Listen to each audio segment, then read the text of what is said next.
오늘은 솔로몬에게 길을 묻다 7번째 시간입니다. 매년마다 미국 시사주간지 타임지는 세계에서 가장 영향력 있는 백인의 이름을 올리고 있습니다. 2019년도 우리 한국을 빛낸 이름이 그 백인 중에 올라갔습니다. 방탄소년단과 그리고 이회성 회장님이세요. 방탄소년단은 예술가 부분 명단에서 올라갔고, 그리고 이회성 회장은 리더십 부분에서 올라갔습니다. 이회성 회장은 기후변화, 지구온난화 문제에 대한 기후변화에 대해서 아주 리더십을 가지고 그에 적절하게 대응했다는 것에 대해서 인정을 받고 그 리더십 부분에 그 명단에 올라가게 되었습니다. 또 어떤 경우가 있을까요? 명문대학교에 입학하거나 그리고 사법고시에 합격했다고 한번 생각해 보십시오. 그러면 이 대문짝만한 플랜카드가 붙습니다. 이 플랜카드를 붙이고 나서 학교를 빛낸 사람들, 이렇게 아주 좋은 이름, 학교를 빛낸 사람들, 그 이름이 붙게 됩니다. 그런데 그 이름을 오늘 본문에 나오는 이름과 비교해 보면은 평판이나 영향력이라는 그 점에서는 비슷하다고 할 수가 있습니다. 하지만 오늘 본문에 나오는 그 이름과는 큰 차이점이 있습니다. 전도자가 말하는 그 좋은 이름은 하나님께서 기억하시는 이름, 하나님께서 칭찬하시는 이름입니다. 자, 그러면 1절에서 보았던 그 좋은 기름은 무엇일까요? 솔로몬 당시의 그 좋은 기름은 감람유나 아니면 값싼 그 향유를 말합니다. 올리브 기름이라고도 말하는데, 그 향유는 이 값어치가 아주 나가는 아주 고가의 그런 향유였습니다. 기름이었습니다. 그래서 향유가 많으면 많을수록 부자인 거예요. 참, 이 땅에서는 좋은 기름이 필요합니다. 이 향유가 화장품으로도 쓰이고 식재료로도 쓰이고 그리고 약품으로도 쓰입니다. 그리고 또 장례용으로도 쓰이기도 합니다. 참, 그런데 우리가 좋은 이 기름의 가치가 좋은 이름의 가치보다 더 앞설 때 우리는 전도자의 말씀을 경청해야 됩니다. 혹시나 우리 중에 좋은 기름이 좋은 이름보다 더 낫다, 그런 분이 계시다면 오늘 이 전도자의 말씀을 경청하는 시간이 되시기를 바랍니다. 전도자는 좋은 이름이 좋은 기름보다 낫다라고 말해요. 좋은 기름의 가치는 이 땅에서 끝나기 때문입니다. 하지만 하나님께서 기억하시는 그 이름의 가치는 영원합니다. 하나님께서 기억하신다면은 그 이름이 얼마나 영광스럽겠습니까? 마태복음 26장을 보면은 그렇게 아름다운 이름을 얻었던 한 여인이 나옵니다. 바로 마리아이지요. 300데나리온이나 되는 향유를 예수님의 머리에 부었어요. 그런데 사람들은 그 값비싼 향유를 예수님의 머리에 붓는 것을 보면서, 특히 가룟 유다는 어떻게 그렇게 비싼 향유를 허비하느냐, 그 향유를 팔아서 가난한 자들을 도우면 더 좋겠다라고 그 여인을 책망해요. 그런데 하지만 예수님은 그 여인을 칭찬하지요. 왜냐하면 그 여인이 했던 그 행동의 뜻을 예수님은 알고 계셨기 때문입니다. 예수님께 감사하는 마음과 존경하는 마음과 그리고 사랑하는 마음으로 예수님의 장례를 미리 준비했기 때문에 예수님은 그 여인을 칭찬하십니다. 내가 진실로 너희에게 이르노니 온 천하에 어디서든지 이 복음이 전파되는 곳에는 이 여자의 행한 일도 말하여 저를 기념하리라, 이렇게 칭찬하셨어요. 그래서 오늘도 그 마리아의 이름은 우리에게 전해지고 있고 기억되고 있습니다. 우리 이름은 어떨까요? 우리 이름은, 저와 여러분의 이름은 하나님의 생명책에 기록되어져 있음을 믿습니다. 그런데 누구는 생명책에 기록되어져 있는데 하나님 부끄럽습니다, 하나님 너무 부끄러워요, 하나님 감추어 주세요, 이런 마음이 아니라 우리가 정말 하나님께서 칭찬하시는 이름, 부끄러운 이름이 아니라 정말 좋은 이름이 되기를 원하세요. 그래서 오늘 저는 여러분들에게 오늘 이 전도서 7장 말씀을 통해서 하나님께서 기억하시는 아름다운 이름, 그 좋은 이름을 얻게 되는 지혜를 세 가지로 나누고자 합니다. 첫 번째 좋은 이름을 얻게 되는 지혜는 인생의 끝이 있음을 아는 것입니다. 우리 전도서 7장 1절 2절 말씀을 함께 읽겠습니다. 시작. 좋은 이름이 좋은 기름보다 낫고 죽는 날이 출생하는 날보다 나으며 초상집에 가는 것이 잔치집에 가는 것보다 나으니 모든 사람의 끝이 이와 같이 됨이라. 산 자는 이것을 그의 마음에 둘지어다. 아멘. 오늘 본문에서 죽는 날과 출생하는 날을 비교하고 있습니다. 저에게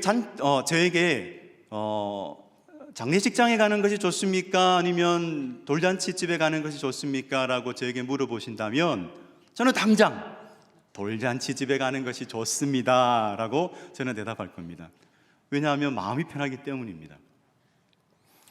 하나님께서 저에게 아들을 2명 주셨는데 자라면서 힘들게 할 때가 있었어요. 하지만 너무나 기뻤습니다. 그 두 아들이 태어났을 때에 너무나 기뻤습니다. 큰아들 주영이가 태어났을 때는 저에게 윙크를 했습니다.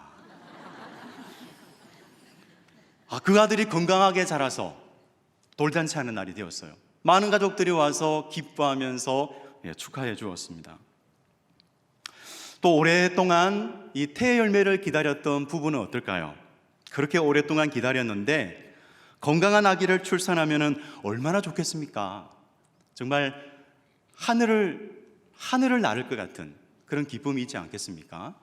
그런데 웬일인지 오늘 전도자는 죽는 날이 출생하는 날보다 낫다라고 말합니다. 그리고 우매한 자의 마음이 초상집에 있다라고, 아니 혼인집에 있다라고 그렇게 말하고 있습니다. 이것을 역설이라고 하는데요, 역설은 그냥 보면은 모순처럼 보여요. 모순되어 보이는데 깊이 묵상하면 거기에 지혜가 있다라는 것을 알게 됩니다. 왜 전도자는 우매자의 마음이 혼인집에 있다라고 말하고 있을까요?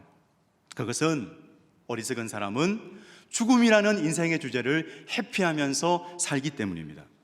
인생의 끝이 있다라는 것을 전혀 생각하지 않고 그냥 희희낙낙하면서 살아가기 때문입니다. 그래서 하나님은 이 전도자의 입을 통해서 모든 사람의 끝이 이와 같으니라, 산 자는 이것을 마음에 둘지어다 라고 말씀하십니다. 인생의 끝에 만나게 될 하나님, 그 하나님이 자신을 어떻게 생각하실까? 우리가 생각하지 않을 수가 없습니다. 호스피스와 호스티스라는 두 직종이 있는데요, 이 호스피스와 호스티스, 먼저 호스티스는 유혹자입니다. 유혹하는 사람이죠. 사람을 취하게 만들어서 인생의 마지막을 잊어버리게 하는 유혹하는 사람입니다. 그런데 그와는 다르게 호스피스, 인생의 마지막을 앞두고 그를 돕는 사람이죠. 병상에서 죽음이라는 엄연한 현실 앞에서 인생의 마지막에 그 의미를 깨달을 수 있도록 돕는 사람이죠. 여러분들은 호스티스가 되고 싶으십니까? 호스피스가 되고 싶으십니까? 그렇죠? 호스티스가 아니라 호스피스 되고 싶으시죠? 그렇죠? 요즘 100세 시대라고 합니다. 고령화 시대가 되었어요. 근데 고령화 시대가 되었지만은 보통 우리는 70평생, 80평생, 오래 사시면은 90평생 이렇게 살다가 여러 가지 이유로 인해서 쇠약해져서 마지막 날을 맞이하게 됩니다. 그런데 누구는 놀라지 마십시오. 오늘이 마지막 날이 될 수 있습니다. 어떻습니까? 오늘이 마지막 날이 될 수 있는 사람이 있습니다. 그 말씀을 들으니까 어떠세요? 슬퍼지시죠? 사랑하는 사람과 이별해야 된다고 생각하니까 좀 슬퍼지시죠? 그래서 주님, 아닙니다. 주님, 오늘 아닙니다. 거절하고 싶어지지 않으십니까? 아마 그러실 거예요. 자, 만일 여러분이 오늘 하루만 살 수 있다라는 선고를 받았다면 오늘 하루를 어떻게 보내시겠습니까? 한번 생각해 보시기 바랍니다. 오늘 하루만 살 수 있다. 그러면 그 오늘 하루를 어떻게 보내시겠습니까? 저와 여러분이 오늘이 마지막인 것처럼 생각하면서 서로 사랑하고 서로 나누는 인생을 살아가시기를 바랍니다. 정말 충성된 사람, 그 충성된 사명자로 살면서 마지막 날이 왔을 때에 우리 하나님이 착하고 충성된 종이구나 라고 칭찬받는 그런 저와 여러분이 되시기를 간절히 바랍니다. 두 번째인데요, 좋은 이름을 얻게 되는 그 두 번째 지혜는 하나님의 뜻대로 근심하며 사는 것입니다. 우리 전도서 7장 3절을 같이 읽도록 하겠습니다. 시작. 슬픔이 웃음보다 나음은 얼굴에 근심하는 것이 마음에 유익하기 때문이니라. 계속해서 전도자는 슬픔과 근심이 웃음보다 낫다라고 말씀합니다. 참 이상하지요? 보통 우리는 슬퍼하는 것보다 웃는 것을 좋아합니다. 웃는 얼굴에 침 못 뱉는다, 그런 속담이 있을 정도로 웃는 것을 더 좋아합니다. 웃는 얼굴이 좋은 것입니다. 밝게 웃고 있는 그 아이들의 얼굴을 보면 어떻습니까? 너무 좋지요. 밝게 웃고 있는 그 어린아이들의 얼굴을 보면 마음이 좋아져요. 기분이 참 좋아져요. 그런데 전도자는 슬픔이 웃음보다 낫다라고 말합니다. 웃음 노, 슬픔 예스, 슬픔 예스, 웃음 노. 이런 인생 철학을 가지고 있기 때문에 그럴까요? 아니에요. 전도자는 그런 인생 철학을 갖고 있지 않습니다. 그럼 무엇 때문에 슬픔과 근심이 웃음보다 낫다라고 말할까요? 그것은 본문의 말씀처럼 마음에 유익하기 때문이니라. 마음이 유익하기 때문입니다. 슬픔을 감추기 위해서 억지 웃음을 웃는다고 생각해 보십시오. 그러면 그 마음에 독이 생길 것입니다. 마음에 독을 쌓는 일입니다. 슬프고 마음이 상한 일이 생길 때는 울어야 합니다. 마음껏 울어야 합니다. 그래야 우리 마음은 건강해집니다. 즐거워하는 자들과 즐거워하고 슬퍼하는 자들과 함께 슬퍼하라고 하셨습니다. 그래서 가족이나 성도의 죽음 앞에서 우리는 함께 슬퍼하는 것이 옳은 것입니다. 어머니가 돌아가셨어요. 2018년입니다. 참 마음이 무거웠습니다. 당황스럽고 또 슬픈 마음이었습니다. 그래서 가족들과 함께 내려가서 그 장례식장에 들어가서 큰형님을 보았을 때 눈물이 쏟아졌어요. 그 전까지는 그냥 무거운 마음이었는데 형님을 보면서 눈물이 쏟아지고 그 형님을 그냥 붙들고 마음껏 울었습니다. 정말 실컷 울고 나니까 위로가 되더라고요. 그처럼 함께 마음을 나누고 슬퍼하는 것이 제일 좋은 위로였습니다. 그런데 죽음이 아니더라도 하나님이 때로는 고통을 통해서 우리를 근심하게 하실 때가 있습니다. 때로는 책망과 징계를 통해서 우리를 근심케 하실 때가 있으십니다. 히브리서 12장 10절 11절 말씀인데요, 우리 같이 읽겠습니다. 시작. 그들은 잠시 자기의 뜻대로 우리를 징계하거니와 오직 하나님은 우리의 유익을 위하여 그의 거룩하심에 참여하게 하시느니라. 무릇 징계가 당시에는 즐거워 보이지 않고 슬퍼 보이나 후에 그로 말미암아 연단받은 자들은 의와 평강의 열매를 맺느니라. 고통이 찾아왔을 때, 우리가 또는 책망을 받았을 때 우리가 넘어지는 것이 있습니다. 이것을 조심해야 합니다. 무엇이냐면 교만한 마음이나 분노하는 마음이에요. 8절과 9절에 보면 제가 읽겠습니다. 일의 끝이 시작보다 낫고 참는 마음이 교만한 마음보다 나으니 급한 마음으로 노를 바라지 말라. 노는 우매한 자들의 품에 머무름이니라. 교만한 마음을 가지거나 우리가 분노하게 될 때는 하나님의 뜻과는 멀어진 삶을 살아갈 수밖에 없습니다. 그래서 우리가 징계를 받았을 때나 또는 하나님께서 우리에게 고통을 주셨을 때, 고통을 허락하셨을 때 우리가 할 수 있는 제일 좋은 태도는 하나님의 은혜를 구하는 것입니다. 하나님의 은혜를 구하면서 인내하고 살아가는 것이 참 지혜입니다. 하나님은 하나님의 뜻대로 근심하는 그 심령을 찾고 계십니다.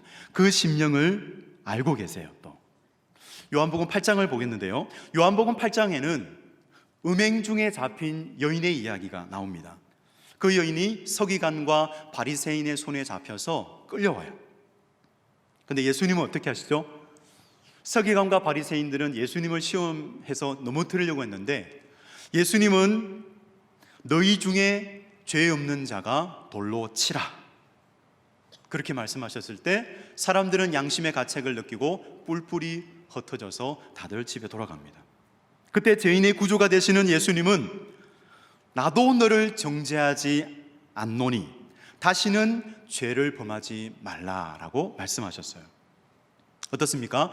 예수님을 만나기 전에는 그녀는 정죄받는 여인이었습니다.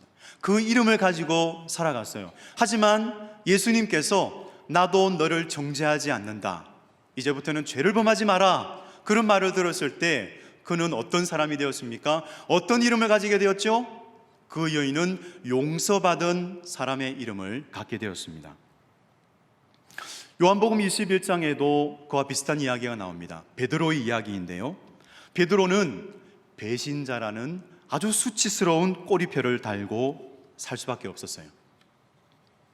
처음에는 반석이라는 이름, 예수님께서 반석이라는 이름을 주셨죠. 얼마나 기뻤을까요?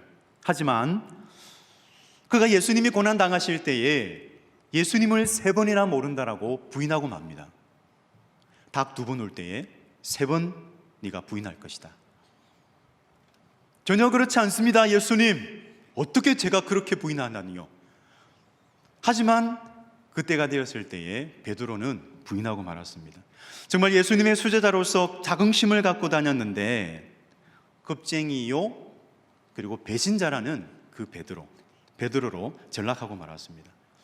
예수님께서 그를 찾아오십니다. 예수님께서 그를 찾아오셔서 그의 상한 심령을 어루만지십니다. 그리고 3번이나 예수님을 부인했기 때문에 3번이나 말씀하시죠. 나를 사랑하느냐? 이 사람들보다 나를 사랑하느냐? 나를 사랑하느냐? 이렇게 3번이나 부으시면서 그의 마음을 어루만지시고 회복할 수 있는 그런 기회를 주셨습니다. 예수님은 베드로가 가지고 있었던 그 모든 수치들을 그 바닥 깊은 곳으로 던져버리셨어요. 그래서 다시 좋은 이름으로 출발할 수 있도록 하나님은 긍휼을 베풀어 주셨습니다. 우리에게 이런 기도가 있기를 원합니다. 하나님, 우리에게 있는 그 수치가 굴러가게 하여 주시고 제하여 주시옵소서. 하나님의 뜻대로 근심하며 나아갑니다. 상한 심령을 회복시켜 주시옵소서. 이것이 우리의 기도가 되어지기를 원합니다. 혹시나 우리 중에 수치스러운, 지난 세월 동안 그렇게 수치스러운 이름을 가지고 살아오신 분이 계십니까? 상관없습니다. 과거에 내가 어떤 수치스러운 이름으로 살아왔더라도 하나님께서는 오늘, 바로 오늘입니다. 오늘 하나님께서는 바꾸실 수 있으십니다. 그래서 그 하나님을 바라보시면서 하나님의 뜻대로 근심하는 자를 다시 회복시키시는 우리 좋으신 하나님, 그 하나님을 바라보며 나아가시는 오늘 이 시간 되시기를 바랍니다. 3번째, 좋은 이름을 얻게 하는 지혜가 있는데요, 그 3번째는 모든 상황에서 하나님을 신뢰하는 것입니다. 우리 전도서 7장 13절 14절 말씀을 우리 같이 읽도록 하겠습니다. 13절 14절 말씀입니다. 시작. 하나님께서 행하시는 일을 보라. 하나님이 굳게 하신 것을 누가 능히 곧게 하겠느냐. 형통한 날에는 기뻐하고 공고한 날에는 되돌아보아라. 이 2가지를 하나님이 병행하게 하사 사람이 그의 장래의 일을 능히 헤아려 알지 못하게 하셨느니라. 아멘. 이것을 우리말 성경으로 다시 한번 읽어보겠습니다. 시작. 하나님께서 하시는 일을 생각해 보아라. 하나님께서 구부리신 것을 누가 펼 수 있겠는가. 잘 되어 갈 때에는 기뻐하고 고난의 때에는 생각하여라. 이 2가지 다 하나님께서 만드신 것이다. 이는 사람으로 하여금 그의 미래에 대해 헤아려 알지 못하게 하시려는 것이다. 전도단은 지금 힘들고 어려운 일을 당한 사람들에게 말씀하고 있습니다. 힘들고 어려운 일을 당했을 때 하나님께서 행하시는 일을 생각해 보라고 말하고 있습니다. 이 생각해 보라는 것은 그냥 단순하게 한번 생각하고 그냥 말아, 한번 생각해 보고 그냥 마는 것이 아니라 아주 심려를 기울여서 그것이 무엇일까? 어떤 것일까? 아주 심려를 기울여서 주의 깊게 살펴보고 깊게 생각하는 것을 말합니다. 참 그럴 때가 있죠. 사람마다 지우고 싶은 그런 과거가 있습니다. 지우개가 있다면 그냥 지워버리고 싶은 그런 과거가 있지 않습니까? 또 아니면 바꿀 수만 있다면 바꾸고 싶은 그런 후회가 되는 결정이 있습니다. 그런 말이 있죠. 리셋. 내 인생을 리셋할 수 있다면, 아니면 그냥 바꿀 수만 있다면 바꾸고 싶은 그런 시간들이 있지 않습니까? 그런데 그런 과거에 대해서 우리는 반성해 볼 필요가 있습니다. 반성하면서 살아야 될 필요는 있지만 그것에 후회하고 늘 후회하면서 그 위에 매여서 살아서는 안 될 것입니다. 어떤 이유로 해서 그런 사건이 일어났는지는 모르지만 과거는 과거잖아요. 그래서 과거는 이미 흘러간 과거입니다. 하나님의 섭리 안에서 허락된 일입니다. 하나님께서 굽게 하신 것이라면 그것을 내가 펼 수 있을까요? 오늘 전도자는 그것을 펼 수 없다라고 그렇게 말씀합니다. 그런데 바꿀 수 없는 일을 생각할 때 우리는 무엇을 할 수 있을까요? 우리는 사도 바울을 생각해 볼 수가 있습니다. 사도 바울을 보십시오. 회심하기 전에 그가 저질렀던 과거는 너무나 엄청난 것이었습니다. 사도 바울은 생각했을 것입니다. 아주 지워버리고 싶다. 지워버리고 싶은 과거였습니다. 그만큼 수치스러운 시간이었습니다. 하지만 그가 긍휼하심을 입은 후에는 그 과거를 훌훌 털어버리고 목표를 향하여 열심히 달려갔습니다. 하나님께서 주신 사명을 향하여 그 사명을 이루기 위해서 열심히 달려갔습니다. 그래서 그는 이렇게 고백합니다. 우리 같이 빌립보서 3장 13절 14절 말씀을 같이 읽겠습니다. 시작. 형제들아, 나는 아직 내가 잡은 줄로 여기지 아니하고 오직 한 일, 즉 뒤에 있는 것은 잊어버리고 앞에 있는 것을 잡으려고 푯대를 향하여 그리스도 예수 안에서 하나님이 위에서 부르신 부름의 상을 위하여 달려가노라. 아멘. 이렇게 사도 바울은 지난 과거는 다 떨쳐버리고 하나님께서 부르신, 예수님께서 주신 그 부름의 사명, 그 사명을 이루기 위해서 달려갔습니다. 구약에서 요셉은 어떨까요? 요셉을 한번 생각해 보십시오. 하나님께서는 그의 인생을 구부려뜨리셨어요. 형들의 미움을 받아서 구덩이에 빠지고 맙니다. 구덩이에 빠진 것뿐만 아니라 그 형제들은 미디안 상인들이 지나갈 때에 그들에게 팔아버립니다. 다행히 하나님께서는 요셉을 살려주셨어요. 하나님의 섭리가 있었기 때문이죠. 그 미디안 상인에게 팔려서 애굽으로 갔습니다. 그런데 요셉이 하나님께서 행하시는 일을 아주 깊이 생각하게 된 때가 있어요. 그때가 언제냐면은 요셉이 애굽의 총리가 되었을 때 형들이 그를 찾아와요. 가뭄이 들어서 가나안 땅에 가뭄이 드니까 식량이 필요했고 그 식량을 구하기 위해서 애굽 땅에 와서 그 요셉을, 자신이 팔았던 그 요셉을 만나게 됩니다. 그때 요셉은 생각합니다. 하나님께서 행하시는 일을 아주 깊이 생각했습니다. 그래서 아주 놀랄만한 고백을 그는 하게 됩니다. 나를 당신들 앞서 애굽으로 보내신 것은 당신들이 아닙니다. 하나님이십니다. 하나님께서 당신들의 후손을 살리시기 위해서, 구원하시기 위해서 당신들 앞서 나를 애굽으로 먼저 보내셨습니다 라고 아주 놀랄만한 그런 고백을 하게 됩니다. 요셉이 바로 하나님의 그 섭리와 하나님의 뜻을 깨닫게 되었기 때문입니다. 어떻습니까? 여러분, 과거를 생각하시면 슬프십니까? 과거를 생각하시면 후회가 되십니까? 하나님이 행하시는 일을 깊이 생각하시기 바랍니다. 우리에게도 요셉처럼 하나님의 섭리를 깨달을 수 있는 이런 지혜가 있기를 간절히 원합니다.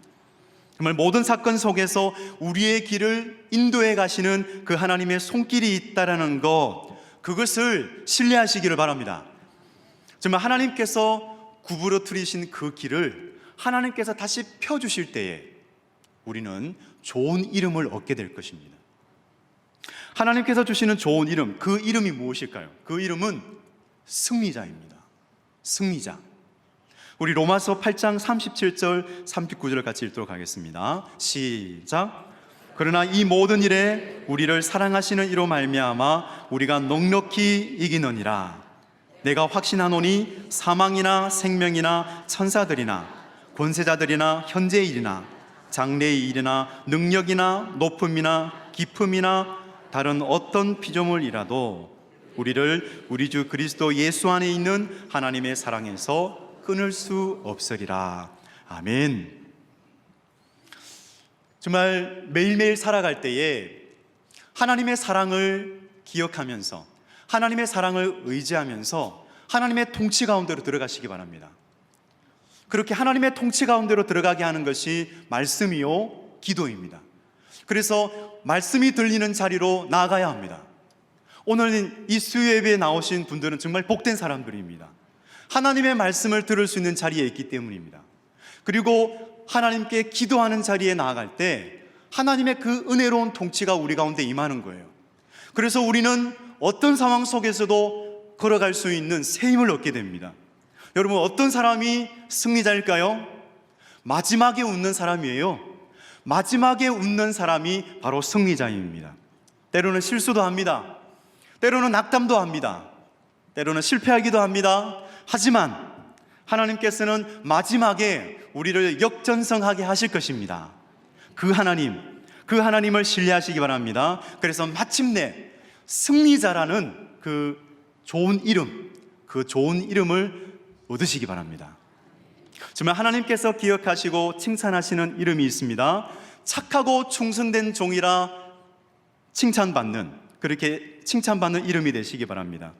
수치스러운 죄인이 아니라 날마다 회개하면서 의로운 열매를 맺어가시는 그런 이름이 되시기 바랍니다. 그리고 승리자의 이름이 되시기 바랍니다. 우리 같이 기도하기 원합니다. 아버지 하나님, 오늘 이 예배 자리에 나와 하나님의 말씀을 들으며 참으로 그 은혜의 통치 가운데로 들어가게 하시니 감사드립니다. 하나님, 좋은 이름을 얻는 지혜를 들려주시니 감사합니다. 정말 인생의 끝이 있음을 아는 지혜, 하나님 뜻대로 근심하며 살아가며 의로운 열매를 맺어갈 수 있게 하여 주시옵소서. 정말 오늘이 마지막이라는 그 마음을 가지고 정말 사랑하며 나누는 인생을 살면서 사명을 이루어가되 충성된 사명자로 살아가면서 주님 앞에 착하고 충성된 종이라 칭찬받게 하여 주시옵소서. 아버지, 우리가 인생을 살아갈 때에 좋을 때도 있지만 하나님, 굳은 날을 맞이할 때도 있습니다. 정말 이해할 수 없는 때도 있습니다. 그때도 하나님을 신뢰하면서 하나님의 사랑을 의지하면서 나아갈 수 있게 하여 주시옵소서. 아버지 하나님, 코로나 사태로 인해서 여러 영혼들이 고통을 받습니다.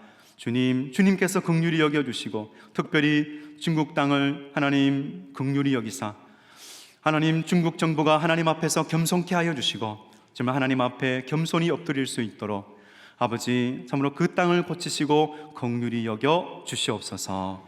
감사드리며 이 모든 말씀 예수님의 이름으로 기도합나이다. 아멘.